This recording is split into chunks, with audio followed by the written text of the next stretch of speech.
bonsoir. Bienvenue dans notre JT événement des derniers jours. Dis-nous, quand cela arrivera-t-il? Les disciples posent des questions au Christ à propos de son retour. Les paroles du Christ avaient été prononcées devant un grand nombre de personnes. Mais lorsqu'ils le trouvèrent seul, Pierre, Jean, Jacques et André vinrent auprès de lui, tandis qu'il était assis dans le mont des Oliviers.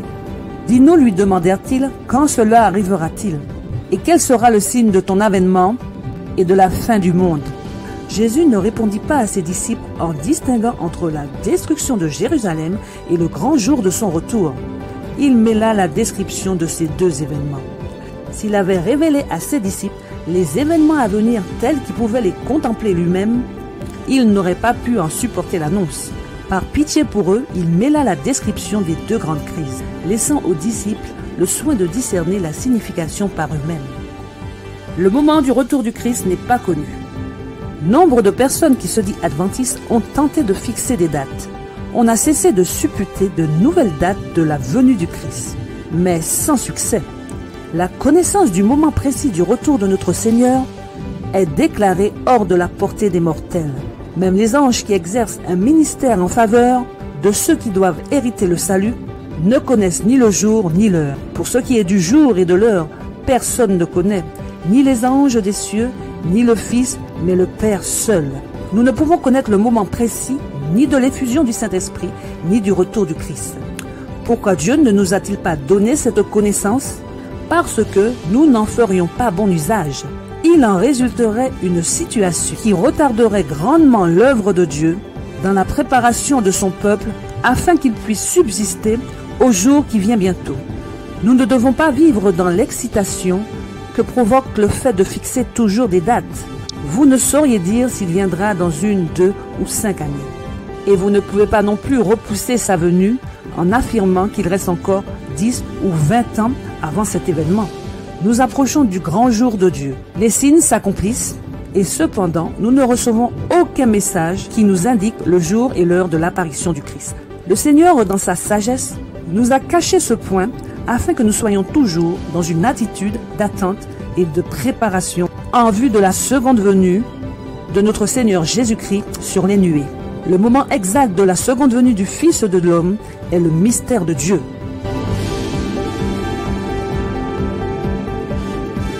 Notre message ne consiste pas à fixer des dates.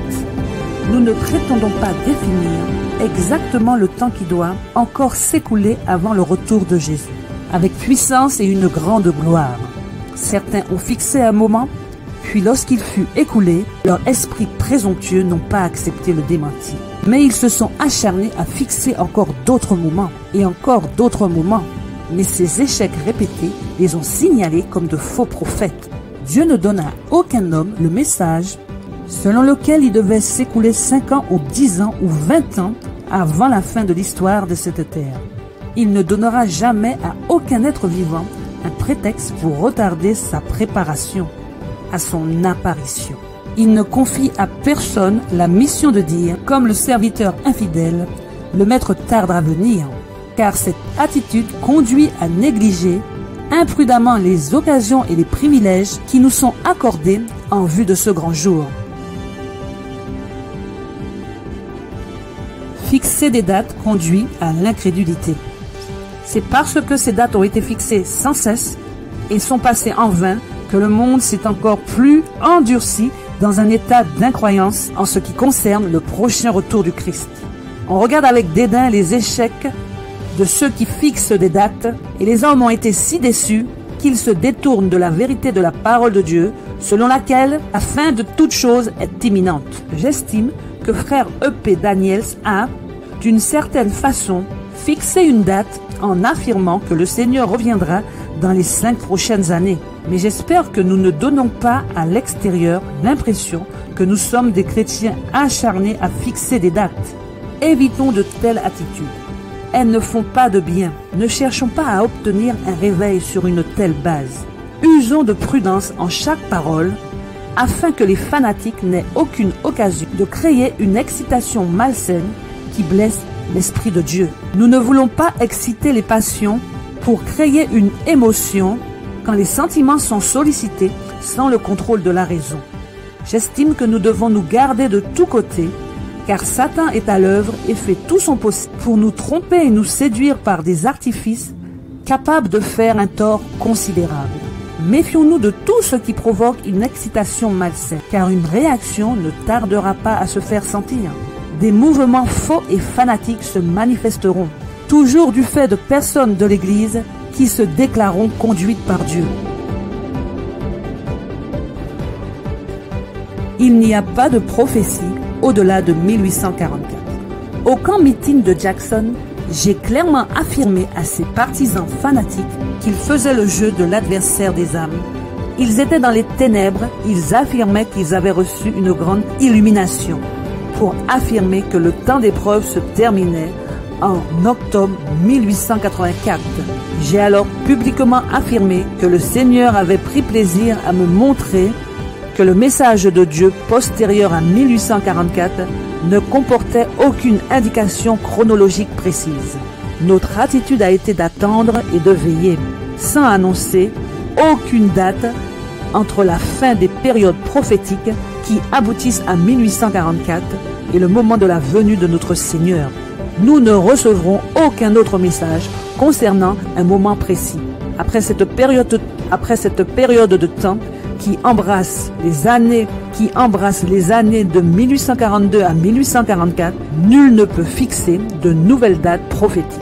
Le calcul prophétique le plus long aboutit en automne 1844.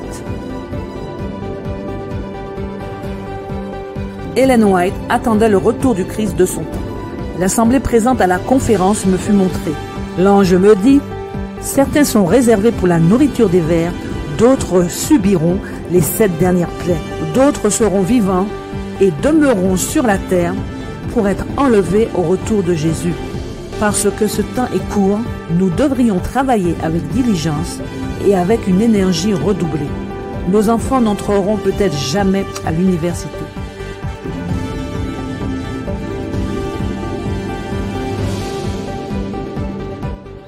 L'explication du délai prophétique. La longue nuit triste est éprouvante, mais le matin est retardé par la miséricorde divine. Car si le Maître revenait déjà, nombreux seraient ceux qu'il trouverait non préparés. Si les adventistes, après la grande déception de 1844, s'étaient fermement accrochés à leur foi, et s'ils avaient avancé ensemble sur le chemin ouvert par la providence divine, acceptant le message du troisième ange, et s'ils l'avaient proclamé au monde avec la puissance du Saint-Esprit, ils auraient vu le salut de Dieu, le Seigneur aurait travaillé puissamment par eux, l'œuvre aurait été achevée et le Christ serait déjà revenu pour donner sa récompense à son peuple. Ce n'était pas la volonté de Dieu que la venue du Christ soit ainsi retardée.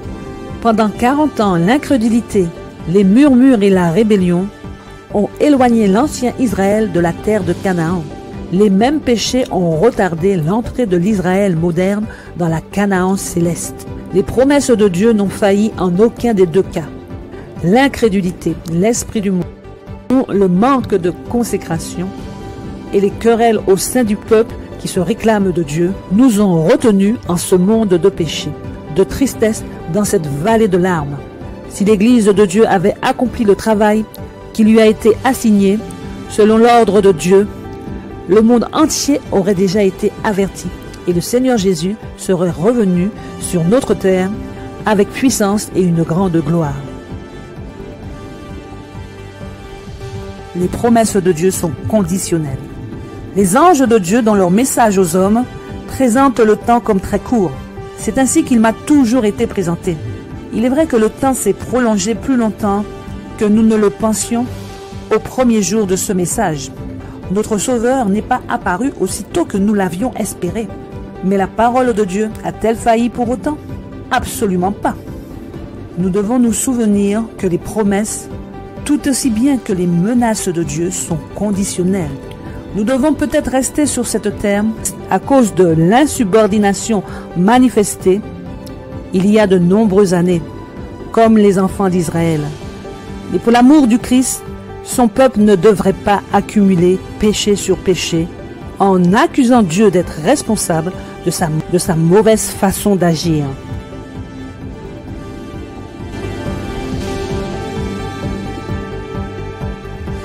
Ce que Jésus attend. Le Christ languit de voir sa manifestation dans l'Église. Lorsque le caractère du Christ sera parfaitement reproduit dans son peuple, alors il viendra pour le réclamer comme le sien propre. C'est le privilège de tout chrétien, non seulement d'attendre, de hâter la venue de notre Seigneur Jésus-Christ. Si tous ceux qui portent son nom portaient du fruit à sa gloire, comme le monde serait vite ensemencé de la semence de l'Évangile, la dernière moisson serait vite récoltée et le Christ viendrait réunir le précieux grain. Il nous a donné le pouvoir, par notre coopération avec lui, de provoquer la fin de ce monde de misère.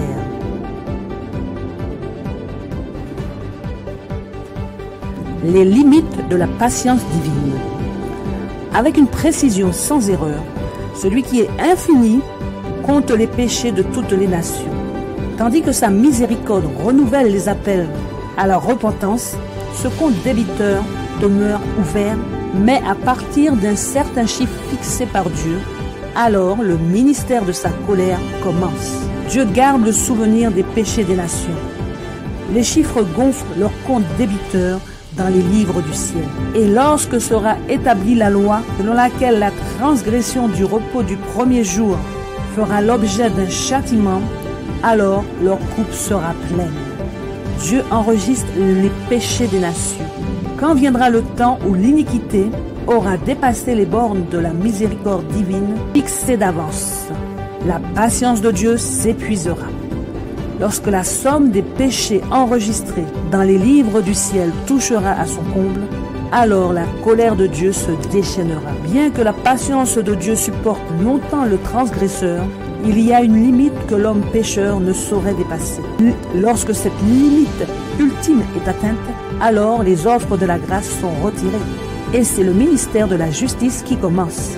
Le temps vient où dans leur fausseté et leur insolence, les hommes atteindront un degré de méchanceté que le Seigneur ne leur permettra pas de dépasser. Et ils apprendront alors que la patience de Jéhovah a des limites. Il y a une limite au-delà de laquelle les jugements de Jéhovah ne peuvent être retardés. La transgression a presque atteint sa limite. La transgression a presque atteint sa limite extrême. Le temps durera encore un peu jusqu'à ce que les habitants de la terre aient rempli la coupe d'iniquité, et c'est alors que la colère de Dieu, si longtemps retardée, s'éveillera, et ce pays de la lumière boira la coupe sans mélange de sa colère. La coupe d'iniquité est presque pleine, et la justice rétributive de Dieu est sur le point de descendre sur les coupables. La méchanceté des habitants de la terre a presque atteint le comble de l'iniquité. Cette terre est sur le point d'être abandonnée par Dieu au destructeur. La transgression a presque atteint sa limite extrême. La confusion remplit le monde et une grande terreur va bientôt s'étendre sur les êtres humains. La fin est très proche. Nous qui connaissons la vérité, nous devrions nous préparer à l'événement terrible qui va surprendre le monde. Pensons sans cesse au grand jour de Dieu. Nous devons apprendre à penser sans cesse aux grandes scènes du jugement, en sorte que, lorsque tout sera révélé, la pensée du grand jour de Dieu aura un effet sur notre caractère. Un frère m'a dit, « Sœur White, pensez-vous que le Seigneur viendra dans les 10 années à venir? Mais quelle est la différence pour vous s'il vient dans 2, 4 ou 10 ans? » Eh bien, dit-il, il me semble que j'agirais différemment si je savais que le Seigneur revient dans 10 ans. Que feriez-vous donc? Dis-je. Eh bien, dit-il, je vendrais ma propriété et je me mettrais à sonder la parole de Dieu. Puis j'avertirais les gens autour de moi et je les exhorterais à se préparer à sa venue. Je supplierais le Seigneur afin d'être prêt à le rencontrer. Je lui dis alors, si vous saviez que le Seigneur ne reviendra pas avant 20 ans, vivriez-vous différemment? Il me répondit, oui, je pense. Quel égoïsme dans l'idée qu'il vivrait différemment s'il savait que son Seigneur revient dans 10 ans. Enoch ne marcha pas moins de 300 ans avec Dieu. Que cela nous serve de leçon et nous montre que nous devons marcher avec Dieu chaque jour. Nous ne sommes pas en sécurité si nous ne l'attendons pas en veillant. L'urgence des temps. Que le Seigneur n'accorde aucun repos, de jour et de nuit, à ceux qui sont maintenant insouciants et indolents dans la cause et l'œuvre de Dieu. La fin est proche. C'est là ce que Jésus voulait que nous gardions toujours présent à l'esprit, l'urgence des temps. Lorsque nous nous tiendrons avec les rachetés, sur la mer de verre munie des harpes d'or et des couronnes de gloire, devant l'immensité de l'éternité, alors nous comprendrons combien courte était la période d'attente et d'épreuve. Amen. Je vous remercie de votre écoute. À bientôt si Dieu veut.